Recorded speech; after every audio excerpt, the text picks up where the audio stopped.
Вони злочинці світового масштабу. Людей проводили коридором, потім роздягали і заганяли в газові камери, де вони помирали. Вони винищували цілі народи. Євреїв сотнями заганяли у вагони і увозили по спустошених війною землях Польщі. Але не поспішали здаватись.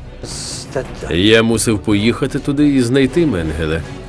Він жив у страху, боявся арешту. Його бачили всюди. Говорити про нього відмовлялися. Казали, це не Менгеле, ні. Наймасштабніша операція ХХ століття.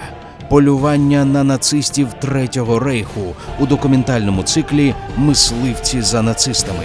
По будням з 30 травня о 22:45 на каналі АТR. Розплата все одно настане.